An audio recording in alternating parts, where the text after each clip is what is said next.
design mentors come together to provide tips and insights into the how-tos and the what should I do's for navigating successful design career. And today we're excited to focus on mentorship and career progression and how they mix together and create an awesome experience and environment. So first, let me introduce myself and tell you a little bit about our community. My name's Ying. Hello. My pronouns are she, her, hers, and I'm a senior UX designer at Honeywell, a design mentor here on ADPList, as well as the co-organizer for UX design community called Ladies That UX Atlanta. So if you're wondering what ADPList is, it's a global community for making genuine connections, and it is a platform where people can find, book, and meet mentors from all around the world. So our mission is to foster an inclusive space and support network for designers to come together, learn from each other, and strive to be better. So if you haven't had a chance to check our community out, you're new, head over to ADPList after this event and find an awesome mentor. Some of our community milestones that we're super proud of. I feel like these kind of keep going up every time, so I have to like double check the numbers. I'm so proud of us for reaching these. Since ADPList has started, we have grown a bunch. We now have over 4,700 mentors on the platform, and which leads to over 50,000 one-on-one sessions. So we have hosted over 600 events tackling a variety of topics, which are pre-recorded and available on our YouTube channel. And with our platform touching over 70 countries, we're super proud of the global impact we've had. Some house rules, some guidelines before we get started. This will be recorded to be made available on YouTube, as I previously mentioned. We also have a handy Pigeonhole link, which we will use for Q&A a little bit later on in the event. So you'll be able to use that to submit your questions as well as vote on the questions that you want our speakers to tackle first. Of course, no hate speech or discriminatory behavior in the chat, please. And as is our tradition for every event, we will be doing a family photo, a signature selfie in just one moment. And please share your takeaways on social media by using at ADPList, tagging at ADPList, and using the hashtag AmazingTogether. Okay, with that, it's selfie time. So we would love you to turn on your screen and show us your beautiful smiles. And let's see, I'll leave that to Mashobe to take the button. Here's the fun part. It's like, all right, which page am I on? And you're just smiling for like a full minute. Exactly, I know, right? So thank you so much, everyone. Like, let's have our cameras on, seeing the lovely faces over there, Jason, Tori, Mahima, just gonna go through with the screenshots. So I'll go through. Yeah, let's have those cameras on. Thank you so much. Okay, so I'll go through screen one. So please hold your pose, like, do your thing. 3, 2, 1. Okay, that's for screen one. And I'll go through screen 2, 3, 2, 1. And then the last screen, 3, 2, 1. And that's it. Thank you. Back to you, Ying. Thank you. Thank you. Awesome. Okay, so with that done, let's ease into the event. So successful career development requires much more than technical and job-related skills. One of the best routes could be mentoring, where you can develop your leadership skills and help others to learn, grow, and improve their own skills. So it's an opportunity to build your communication skills, expand your viewpoints, craft your soft skills, and consider new ways of approaching situations and professional relationships and networks. So our awesome speakers today are Diana Reed, who's product design manager at Klaviyo, and Helen Pedroso, who is CEO at Carry.Design. We will be discussing the traits that you will need to be a successful mentor, and they will be sharing their own personal career journeys and a little bit of fun facts. So for Diana, she recently had a title change. So congratulations to her on the title change. And I know for Helen, she's so awesome. She recently organized the Ukraine support workshop, which is available, which you can watch on YouTube, and you'll be able to see all the different ways that we can support Ukraine. So with that, I'll hand the other part of the introduction to you, Helen and Diane, to finish the intro, and then we can start off with some moderated questions before we move on to audience Q&A. Awesome. Beautiful. I'll go first. So hey, I'm Diana. I am based out of the Bay Area. in sunny California, as you can see out in my backyard. So kind of my background, I started many years ago, just kind of getting into design in and of itself, thanks to high school and yearbook and doing all sorts of fun stuff there. And that led to a summer where I was hanging out with my uncle down in Palm Springs, and he's a professional photographer. And what ended up, he was doing a shoot in the middle of the time that I was hanging out there. And I quickly discovered that what he was doing was really awesome, and I wanted to do that. And so it led to me going to school down in San Luis Obispo, which is about halfway between SF and LA. I got a BFA there, focused on graphic design, and kind of funneled my way through freelancing after I graduated, which eventually died, and realized I had to get a job, which landed me here in the Bay Area. I started in ad tech, doing banners, emails, microsites, the things you see that you don't really want to click on, but you end up clicking on, and you're like, oh crap. Did that for a couple of years. That transitioned into a role at an e-commerce company, where I was doing things for blogs and more email marketing. And then kind of in that role is when I kind of discovered product design. That was where, like, I was just really interested in things, and so they just kept feeding me work. And I was like, more work the better. And so I started to play with things like checking out within a cart. I started playing with like interactions on home pages and going from home page to search page. And that work led me to kind of being in a startup as a first designer, building out a team there. And then pivoting back and really getting interested in the mobile space. This was around 2014, and proceeded to do the mobile, go in the mobile space, did some startups there, realized startups is hard, especially if you're trying to start a family.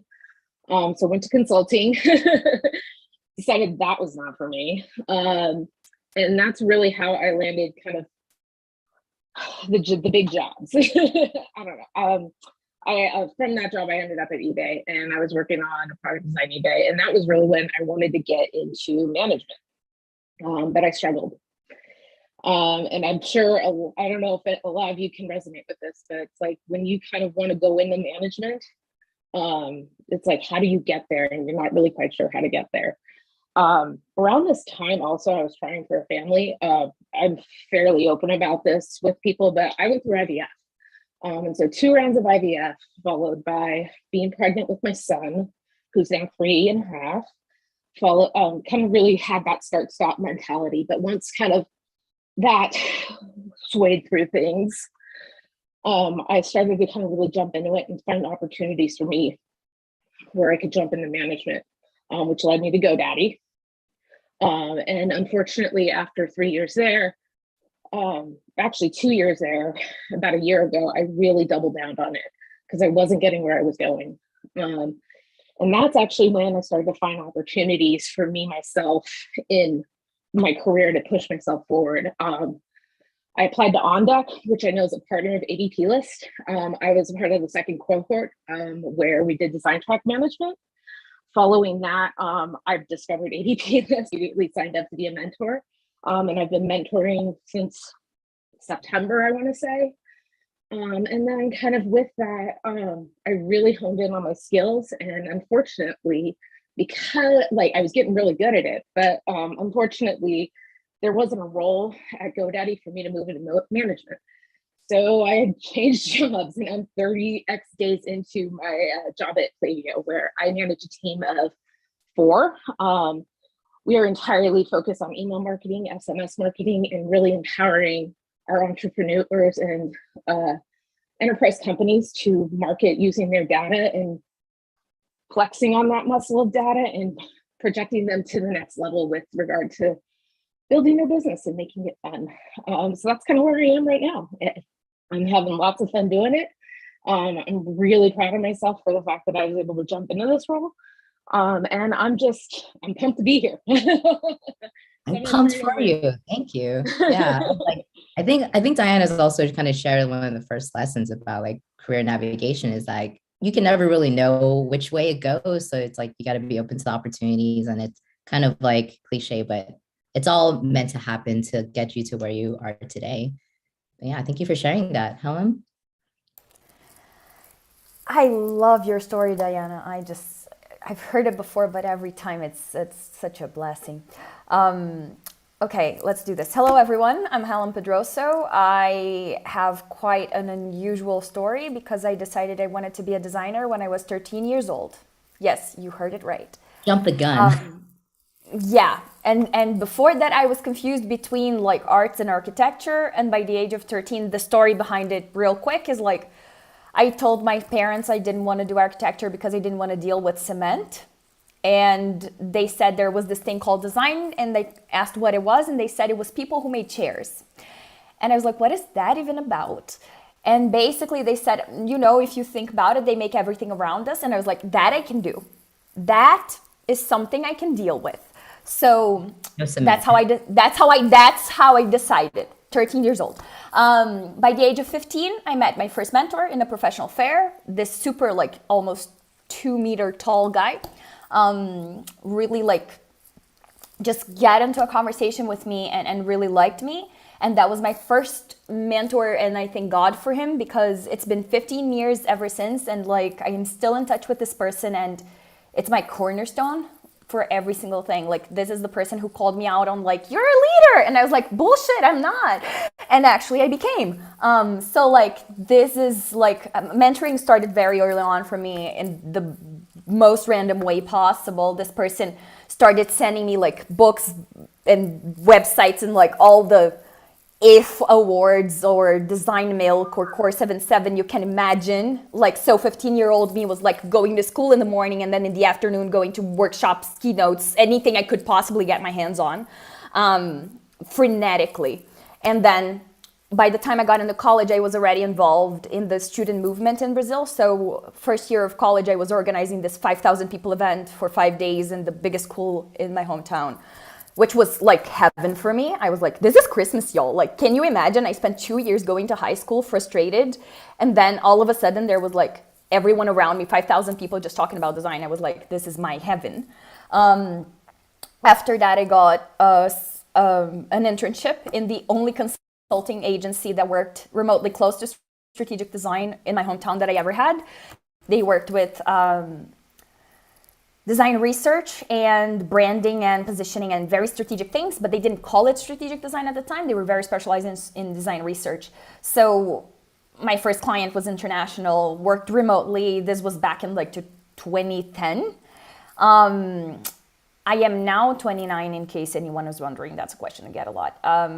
So I have, after that, led my first team by the third year of college. For the first semester, I worked at Isaac as an information management coordinator, where I had a 5-people team and ended up getting awards and starting this new area that didn't exist in Brazil. Totally random. I had no idea what I was doing. Second semester of that year, I got a scholarship, full ride, went to Parsons in New York City, where I actually specialized in strategic design. I did 21 credits my first semester. It's pretty insane.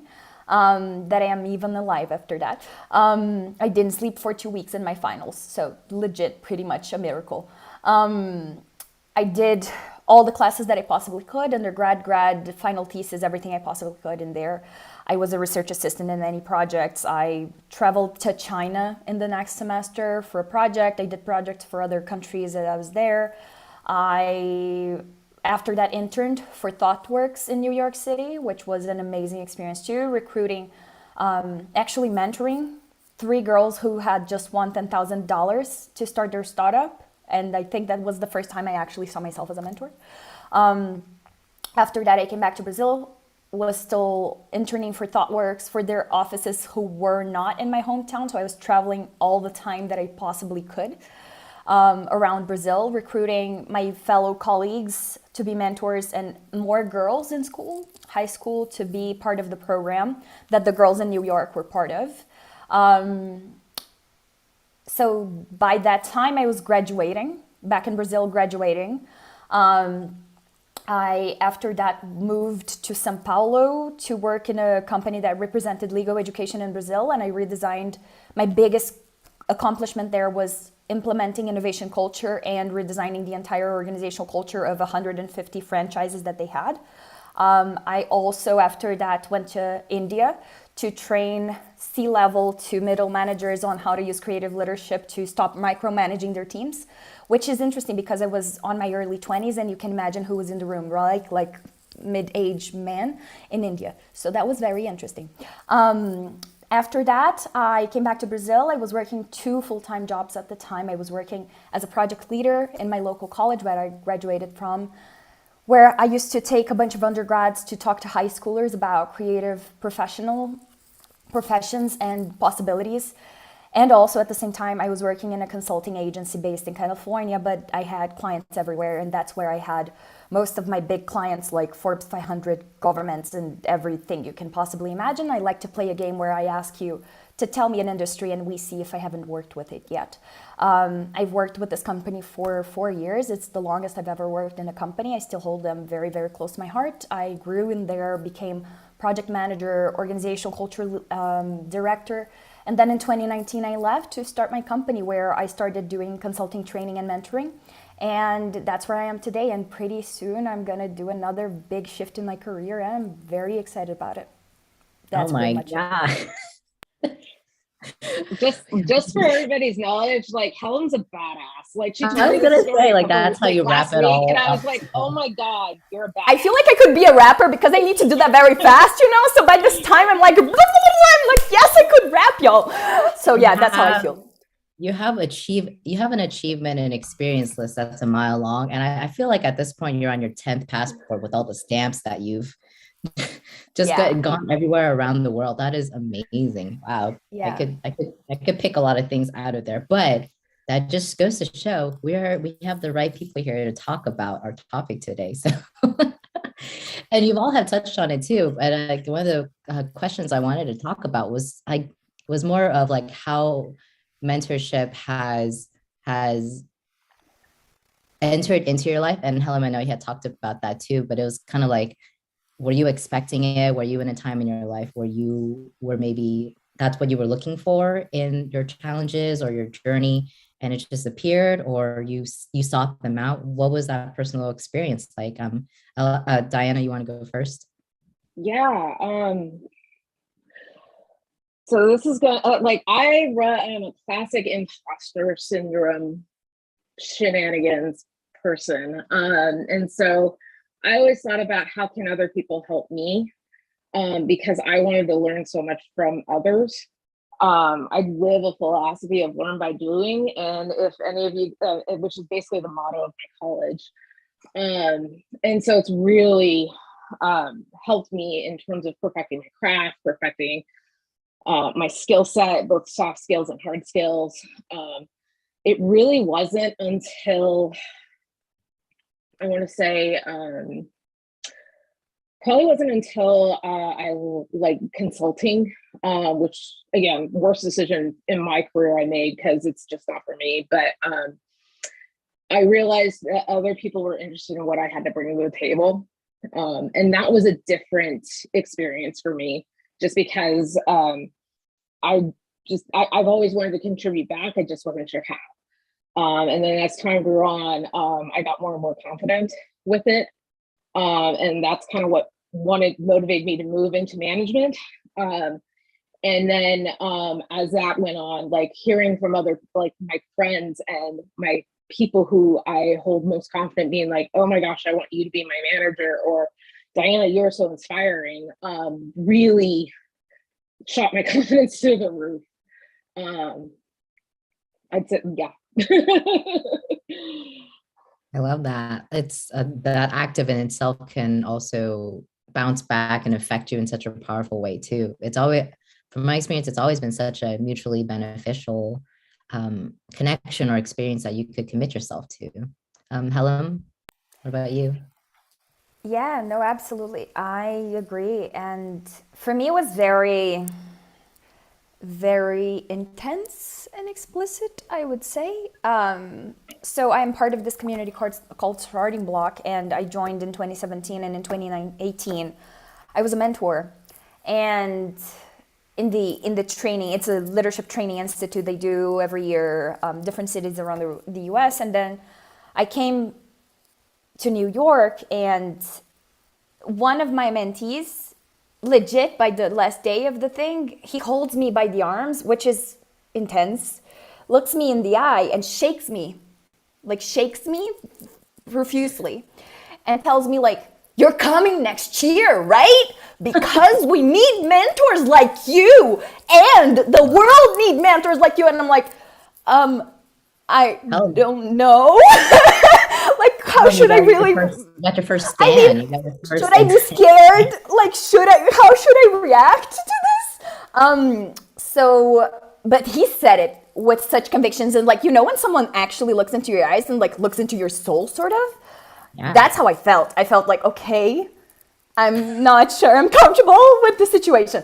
But legit, what happened to me was, we had an entire conversation after that, and what hit me was like, okay, his arguments were all very well stated. Maybe there is something here that I wasn't seeing. And honestly, because I've had a mentor from such an early age, and I had more after him, but like, I feel like because I had him and that's how he named it, I asked for it from other people. And that was like major for me, because one thing I always tell my mentees is like, if you're in school, in whatever school, like master's degree, whatever it is, you're a student, take advantage of that. Take advantage, like ask people to mentor you, ask people to teach you, ask people, because that's the thing. When you're a student, everyone has been a student. Everyone knows what it feels like, and it's confusing and it's complicated, and no one likes it. No one likes that confusion. So like, take advantage of it, because seriously, and that's one of the things that like, one of his arguments, I remember this conversation so clearly. He was like, it's not really about the content or your expertise or how many countries you've been or any of that bullshit. It's because you care so much. I remember throughout the 5 days, we had like a really heartfelt conversation, and I was just legit being a human being and caring about this person. Like, I didn't really care about the topic. Like, he was telling me about his family, but I was like, I don't care. Tell me what is happening. What's up?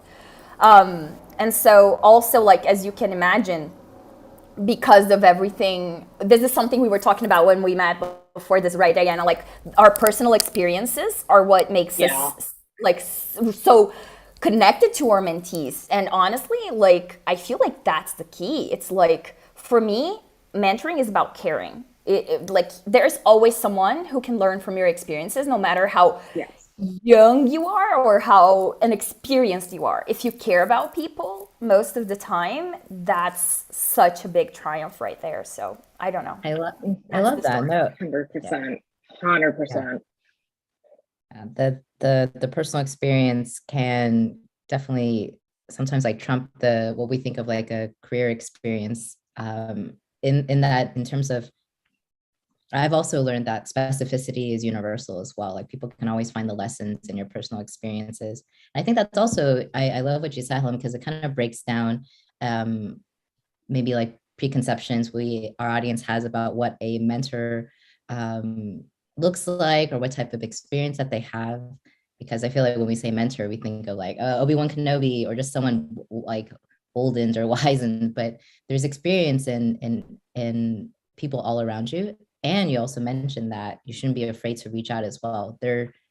I've experienced that too, where it's like you sometimes have to kind of get over this invisible wall that you have to reach out to somebody, and you never know what they're gonna say. Diana, do you feel that way too?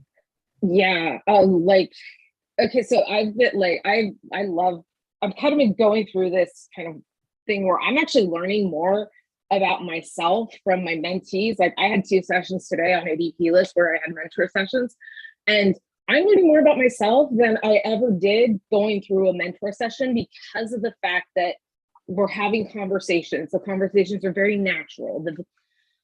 It's not just about the work itself, but like the feelings around it, and the fact that like you've got somebody there that's kind of in this safe space that cares about your situation and really wants to help you.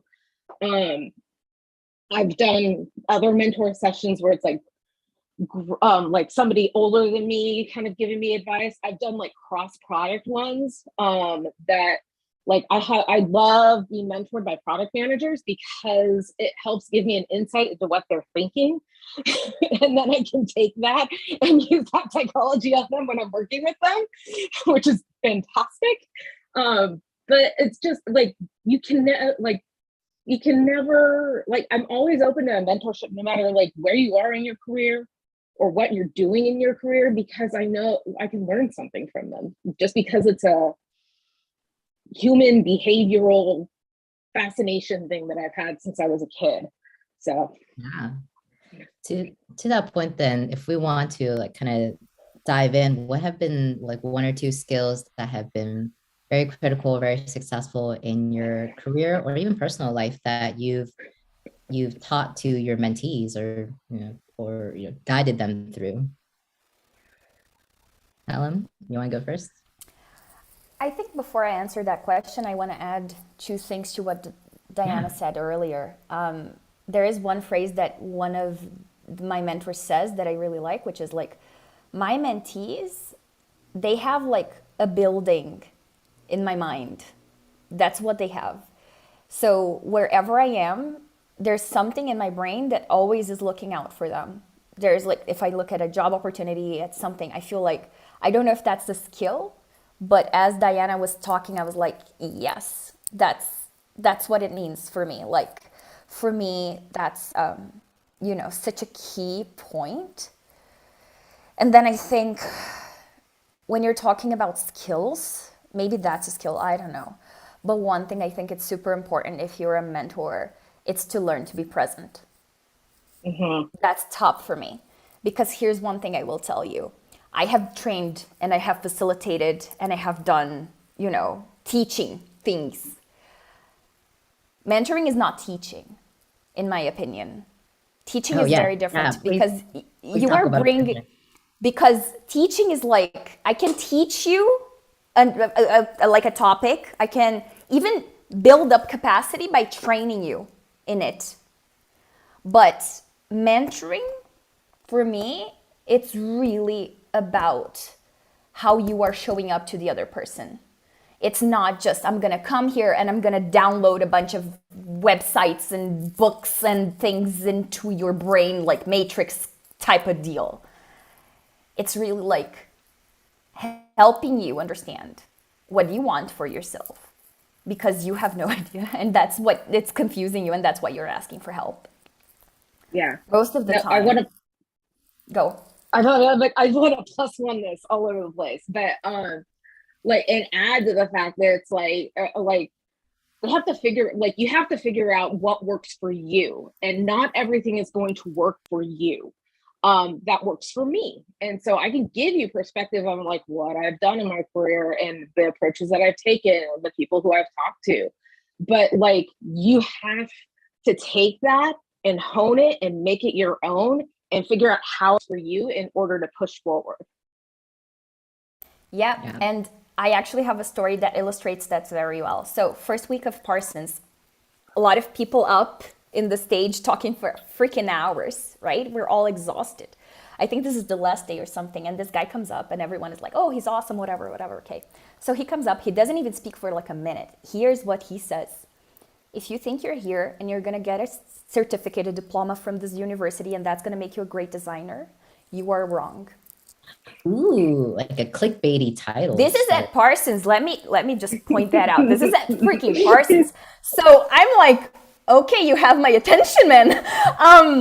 And then he says, if you want to be a good designer, you have to learn what design means to you, not your teachers, not your clients, not the authors, but you. And then you need to figure out how you want to put it out in the world. And then you actually have to do it, because if you don't put it out in the world, it's worthless. And he leaves. Wow. Just At this point of my life, I am like the nerd who knows every definition by heart of every single book you could possibly imagine. Like, I went into freaking crisis because of this man. He became one of my dearest mentors. Existential exist. Like I went to therapy for this shit. I'm not kidding. Sorry, I can't. Can I curse? I went to therapy for this, and it was a lot. I'm not gonna. Yeah, seriously, I was like spinning for like a month, and then it took me like freaking years to figure out what that meant for me. So that's all I'm saying. You know, like if you, and that's what mentoring means to me. You know, it's like that's not an easy quest for you to take upon yourself. Like, even if you're not a designer, because I think everyone is a designer, there's two kinds of people in the world. The ones that know they're designers and they're still gonna figure it out. It's not yet for them. So like, for me, honestly, it's either one of the two. Like, you may pretend you don't have the right to design things in the world, or you're gonna take it on and you're really gonna take it on. And I feel like mentors help you not to suffer as much and need to go to therapy as it was like for me. So that's what I think it's really important about mentoring. It's like more than anything, and this person obviously, like I had long conversations with him afterward. I worked with him, like he's one of the best mentors I've had in my career. And that's one of the things. Mentors are not just people who are gonna drop a bomb and run away from you. They're gonna help you go through the whole thing. And they will hold your hand and support. They cannot walk for you, but they will help you through. That's my opinion. Yeah, it's a definition of tough love there. I feel like he did such a favor to tell you and your peers that early on in your educational career, instead of like out when you're out working and then you kind of have to learn that. So that's also another thing I've learned too, is that I feel like every mistake or misconception or assumption, they've all been experienced before and they've all been solved in different ways before. So I'm all about like, yeah, let me try to minimize the mistakes I can make if someone's already kind of figured it out for me and can kind of guide me through that. So that's such a huge benefit. Yeah, one of the things I always tell my mentees is like, if anything I share can help you not struggle a half of what I did, then I've done my job. That's all I want. Yeah, and that's so simple too. It's just like my experience can help someone else. To that point of like what mentorship means to you personally and how you want to put it out in the world, do you want to ask like, how have you, what type of formats or structures have you like implemented mentorship with others in the past? And like what went into that? So I think that'd be something the audience would be interested in hearing about, is like, well, what does it look like? How do I structure it? You know, how do I establish this foundation that I can kind of explore and figure out if it's something I want to, you know, do further? And do I want to tweak it and make it my own? So I'm gonna don't take this as a cop-out answer, but you need to treat this like you treat design problems, like, and figure out how to solve this on your own, like, and try things, experiment, figure out what works for you, iterate, and then find your happy place and go from there. I've done a lot. I've tried to do, like, I try everything, because if I don't try something, I live with Latvia, I can't be informed about it. And so like trying new things is my jam.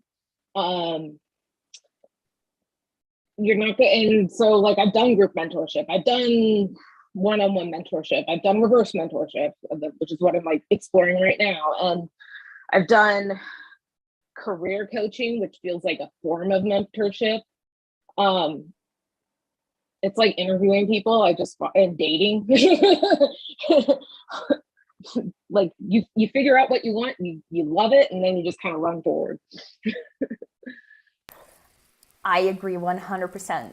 100%. And for me, I think one of my expertises that I developed in my career is developing frameworks, and as a consultant, facilitating strategic sessions to help the people in the organizations I worked with to understand direction, how to make decisions, and what criteria to base it on.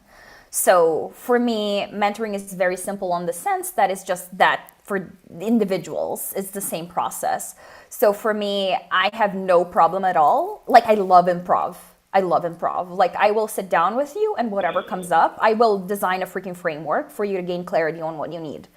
I have a few frameworks that I have developed that I implement in my company, and soon I will put them out in the world out of constraints. But yeah, I feel like they are based on my own experience, and I always disclaim that like whatever I share as a mentor is always going to be based on my own point of view. And I'm not saying I'm right. I'm saying that it worked for me, and if it helps you, sure. If it doesn't, just move along and like do your thing, because I feel like more than models and tools, again, I feel like showing up is the biggest thing for a mentor. And I mean, I know that it might sound like that's cute, kind of for me to say, but once you understand the impact that it actually has on a person's life, you will see what I'm saying. Like, you can have the best tools in the world. If you show up to a mentoring session just to drop them and go, like dropping numbers, dropping names, you're not going to build that connection. That person is not going to remember half of the things you say, but I will tell you something. People will forget what you said, but they will never forget how you made them feel. And when you show Maya up... Angelou. Right, Maya Angelou. Yes, go girl. Yes. So absolutely. And I think that's the thing, right? I feel like if you focus on that, I have mentored one mentor, and she was like, oh, but I am so worried about repeating myself because I feel like I'm always saying the same things. And I'm like, but that's the point, isn't it? This person didn't get it yet. So the more you tell them in different ways, that's how they're actually gonna learn. It's not a problem. And she was like, oh, should I send them notes after? I was like, do you want to do that? Is that something you feel comfortable doing? Because that's the thing. If you are, as a mentor, cannot show up as you are, what do you think is going to happen in that mentoring session? Like, that's the thing. If you don't feel like yourself, how are you going to build that connection with mentees? And one thing I will tell you is this. I cannot mentor someone that I don't feel connected with. It's impossible for me. That's something that I cannot fake. I cannot fake caring for someone. So I feel like the biggest tool, the biggest model, the biggest anything is whatever works for you to show up as you are in a mentoring session. And that can be using like design sprint. It could be designing your own framework. It could be bringing all of your books. Like, I legit get up and I go get books on mentoring sessions if I need to. Like, whatever you feel like you need. And one thing I think it's really important is it's understanding that every mentee is a different mentee.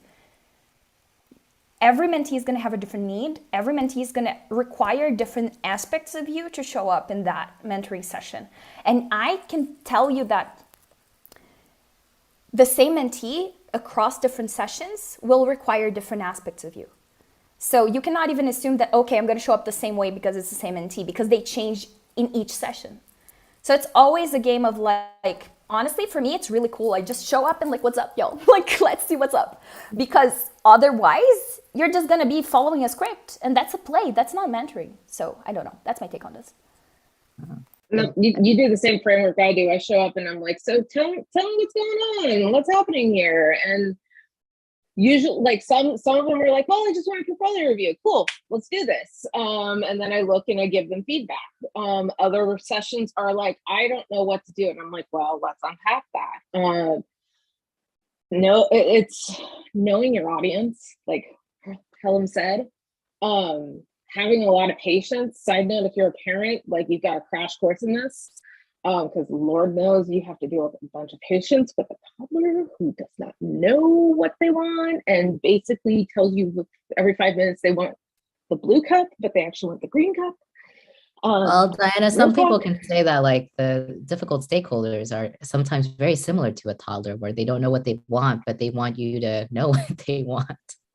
If you give them attention, right? But if you give them attention and you show that you care, that does the trick most of the times, right?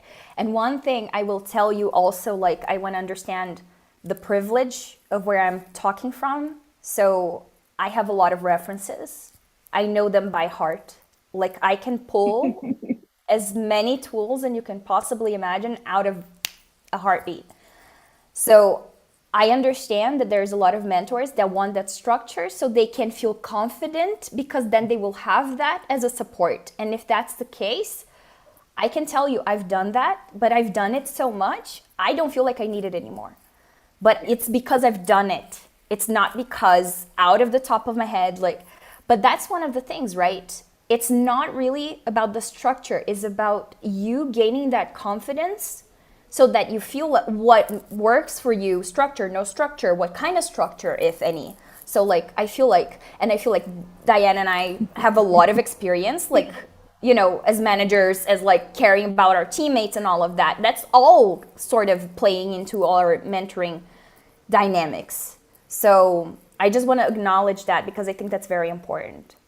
Yeah, no, I love that you bring that up because it is kind of like a bit of a spectrum of like structure versus just like improv, where everyone kind of has to find where they're comfortable with, and it change the more that you do it as well, where then it also that kind of like middle ground where you have some type of framework that you can pull from experience after you do it a few times, and that flexibility to be able to pivot depending on your mentor's needs. I can also seeing that like that again with the mutual benefit, it goes back into your personal career too, where it's like, yeah, I'm talking to essentially like a team member or a stakeholder. I have to understand what their priorities are, what their challenges are, and then acknowledge it. They want to be heard. And then we can kind of work towards some type of guidance or exploration for them to kind of figure it out. So again, I kind of see a lot of parallels there. Yep. The time has flown really quickly, so I want to make sure we get to some of these audience questions, or we can do this fireside chat all day. All right, this first question is, interesting. They said, how do you end a mentorship? For example, your goals change and the mentor is not able to kind of help with that subject. So how do you kind of conclude or wrap up a mentorship relationship? What does that look like? I can start. Go. Sorry.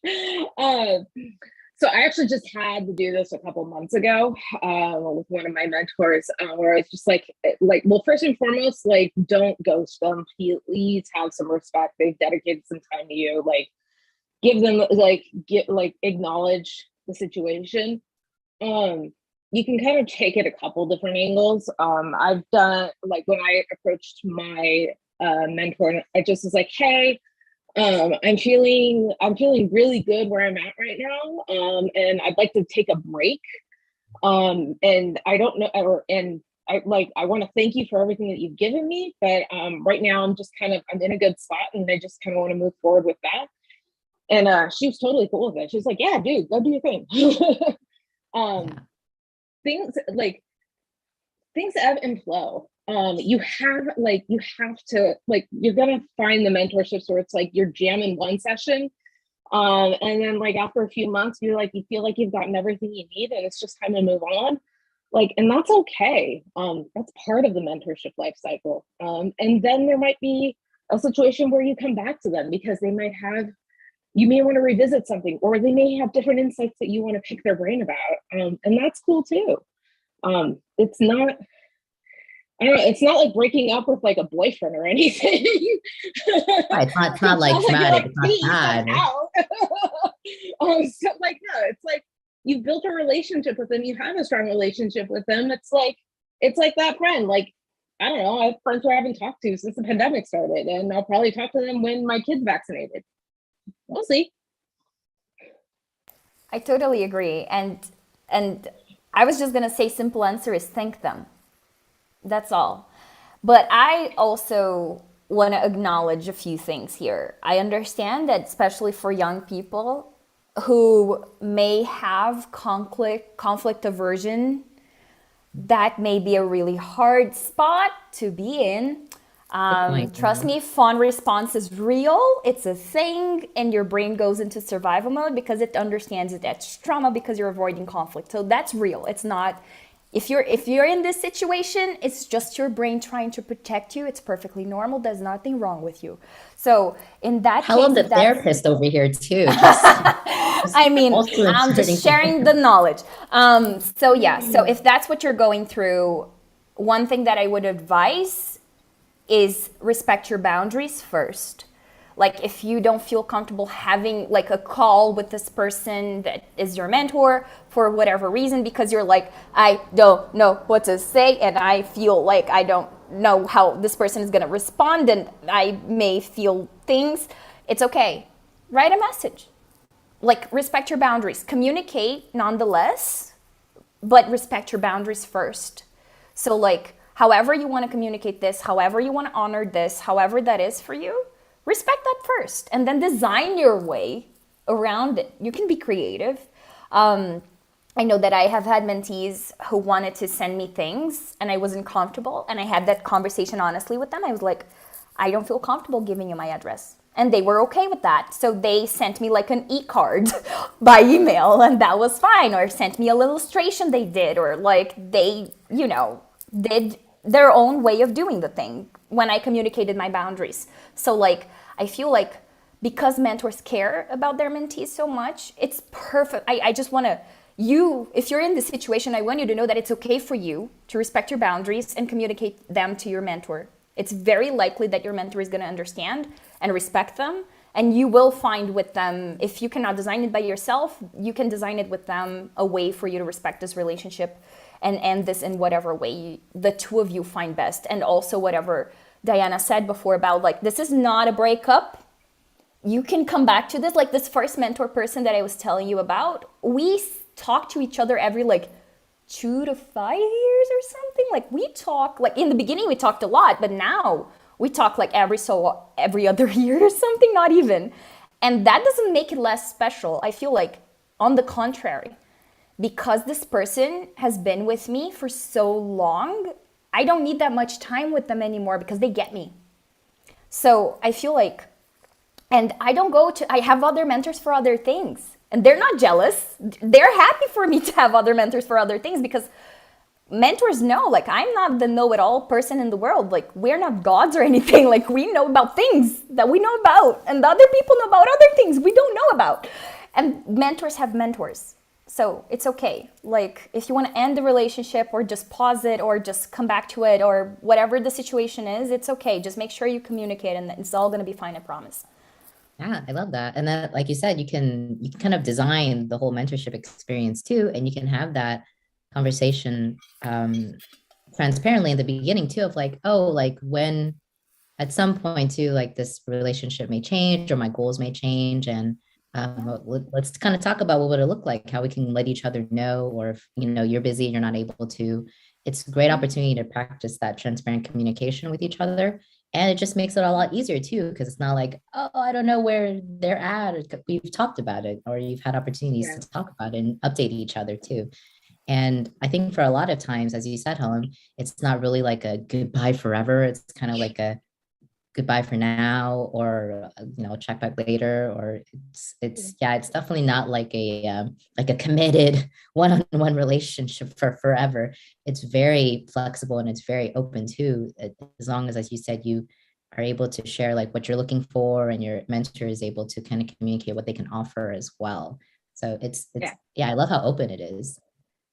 So and yes, and that to Helen's thing, if you are having challenges with having the conversation, like write down what you want to say, even if it's bullet points or notes, and practice. Full in front. I have a ton of notes that I'm referring to right now for this conversation. That's how I function, because I get nervous, as you probably saw in the beginning with my voice shaking and stuff. Like, I'm not used to public speaking. I'm trying really hard and flexing that muscle right now. And so having notes to kind of refer to so that you can have that confident conversation and be empowered is a great thing. And also do something for yourself for self-care before you do it. Absolutely. And I love that too. It's like, when it's all virtual, you can kind of set it up how you wanted to have this conversation. Thank you for that. Okay, see if we can get to another one. Next one is, this is from Victory. They asked, how do you grow as a solo designer working in a startup without a senior designer to mentor and help one grow? So I guess it's someone where it's like, I'm the solo designer in a company. So how can I grow if there isn't a senior in the company? Who wants to go first? I have a very quick answer. I have a very quick answer for this one. So you look for other people in other places. So like, you said that you're in UX Ladies, right? What was For that me? again? Yeah. Yeah, I co-lead Ladies.ux Atlanta. So you can find something like that for What? yourself. You can find a community. You can find people who are in the same situation that you are, and you can find people who are mentoring them. Like there are many like design fellowships. There are many like there is ADPList, of course, but like there are so many options. Like I am sure wherever you are in the world, if there's not something locally where you are, because of the pandemic, you can pretty much find anything else everywhere else remotely, and you can find your people. Trust me. So like it's just a matter of looking, it's just a matter of asking too. So like ask your mentors, ask people around you, like don't be shy, because that's the thing. I feel like if you're doing it on your own, you got to find people who are in the same situation, and trust me, you're not alone. Trust me, you're not alone in this. You would be surprised on how common that is. So just find your people and really look for it, like on Eventbrite, look for it on like all kinds of, I did a group session last year on how to do remote networking. So like maybe look at some of those resources, but it's out there. Yeah. Diana? I'll add one more thing to that. When I was a solo designer in Startup Land, I actually leaned on my product managers and leaned on my engineers to give me that design community that I was looking for within retrospect to the work that I was doing, because they were just as knowledgeable as I was. I can't tell you how many times I sat in a room and had a whiteboarding session with engineers and product managers. It really, that was my favorite part of being in a startup. Yeah. So what I'm hearing is you can kind of build that mentorship environment with someone who may not necessarily be in your field too. And actually it can make you a more well-rounded professional to be able to like be mentored in a different domain. They have different perspective, and that kind of just makes you just kind of adds to your toolkit and your perspective, as well as what you said, Helen. Yeah, that's been the silver lining of this pandemic, is like, oh, I don't have to go somewhere to meet someone for them to hopefully be a mentor to me. You can really go anywhere. And I think that's like a kind of an interesting benefit when you are solo in a company, is like, well, I can just reach out anywhere outside the company, and odds are what I'm experiencing right now as a solo designer, someone else has experience, and they can also, guide me through that as well. And they can have a very objective perspective. Yeah, it's kind of, it's not as big of a deal, or it's not an insurmountable problem if that's where you find yourself in. Okay, I'll do one, see if we can lightning round a few more. Well, this one's a little kind of existential. This person had asked, how do you know when you are ready to be a mentor? Whenever you propose that to yourself. Whenever you propose that to yourself, honestly. Yeah. Just rip the Band-Aid off and try. Yes. That's the moment. That's it right there. Just try. +1. Yeah. That's all I'm saying. It's not anything where it's like you need a certificate or you need a degree. You have to like complete this thing in order to be in this role. It's odds are like you already have plenty to offer to someone else to guide them through, even if, again, you may not have experienced directly like what they are going through. Just like be that listening ear, being someone who's in their corner, providing just like insight can be very helpful. It's just like kind of talking out loud. Sometimes you can lead to solutions or ideas to kind of work through that. So again, it's like, it's not insurmountable. I think you already are ready. I think if you're asking that self-awareness is very helpful. Yeah. That's it. I will tell you something. I have mentored more than 500 people since 2015. Wow. And out of those, you have like a spreadsheet? I've roughly counted up until like last year, and then I stopped. And out of those, I have consistently kept track of 100. And out of the 100, I will tell you, there is not a single one of them that I haven't learned from. they have mentored me in ways I could never mentor other people. So if you are looking for a mentor, and if you're asking yourself that question, it's the same thing I tell leaders.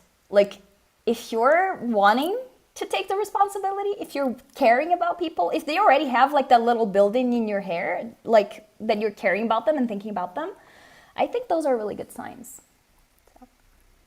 Yes.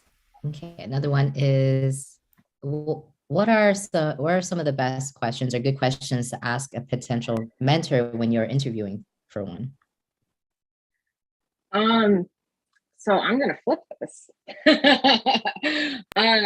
I think you need to know what you're looking for in a mentor in order to identify what potential questions to ask. So, and it's similar to what I do when I apply for a new job, or when I start to think about, am I needing to move on to a new job? Make a list of what you want out of that. Make a, figure out what success looks like for you for that. It can be as minor as like, I just want to talk to somebody. And it can be as existential as, I want to up-level my career and I want to talk to somebody who's been in my shoes. It can range the whole gamut. Make that list. Once you have that list, you'll know what you're looking for, and that'll help you ask the questions that you're looking for. Also, the way I do it is just, I start with intros. Like, let's just get to know each other and see what happens.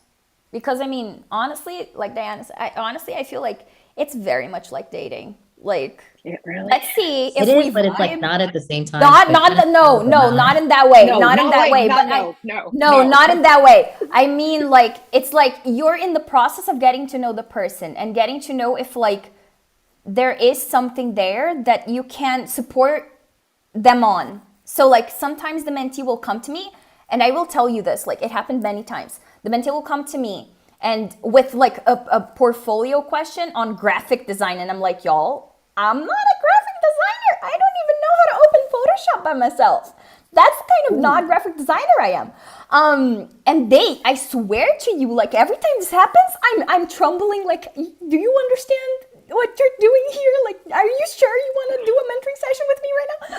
And they say, I saw your group session. I really like the way you look at things, and I want your perspective on this.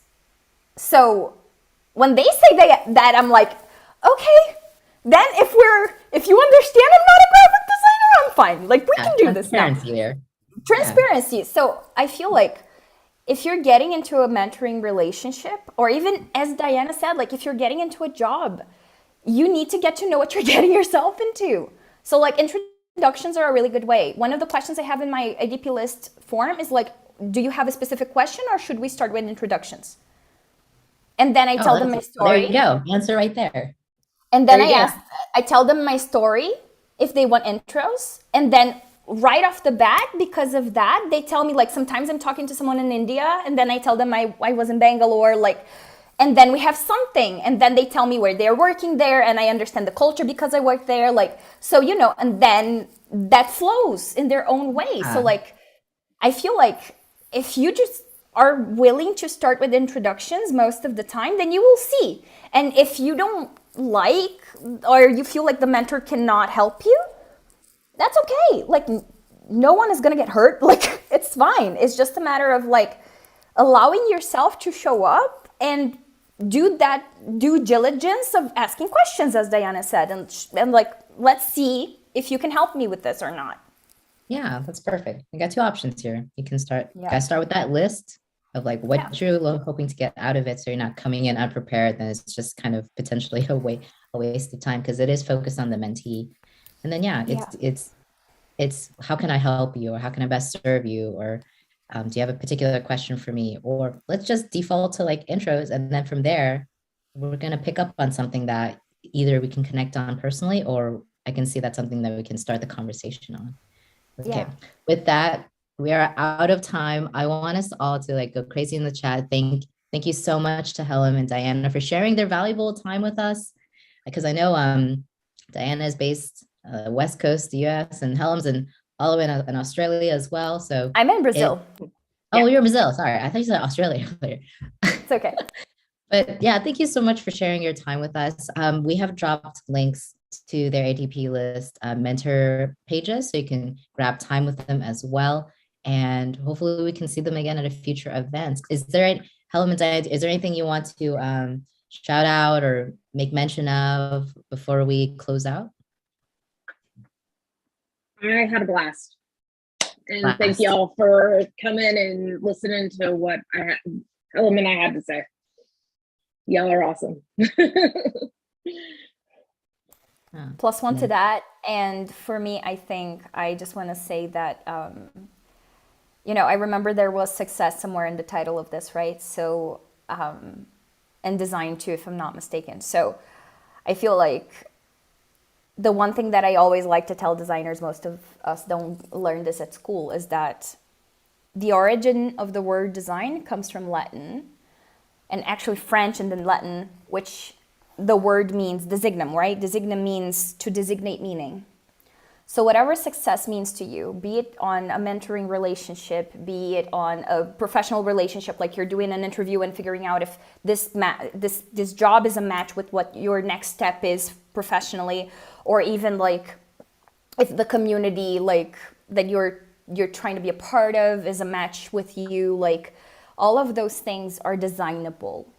Your success is designable. And I really just want to remind y'all that you have all the skills in the world and the creative freedom. Like there's no one giving you a brief here. You can do whatever you want. And success is such a loose word. I feel like, as my teacher from Parsons says, like, figure out what design means to you, figure out what success means to you, and then design your path towards that. And whatever it is, like with a mentor, without a mentor, however you find that to be, trust yourself in your guts and go for it. Like really. That's the one thing no one else can do for you. So really go for it. That's my tip.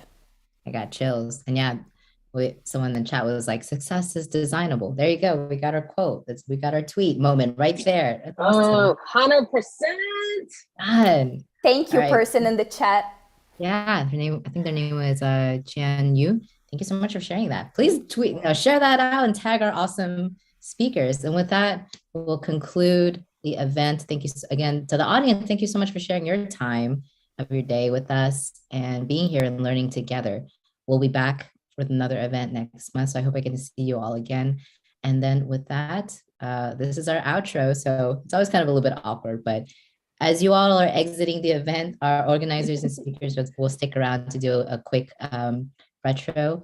I wish we had some outro music we can play, but it's just kind of like, goodbye. See you all next time.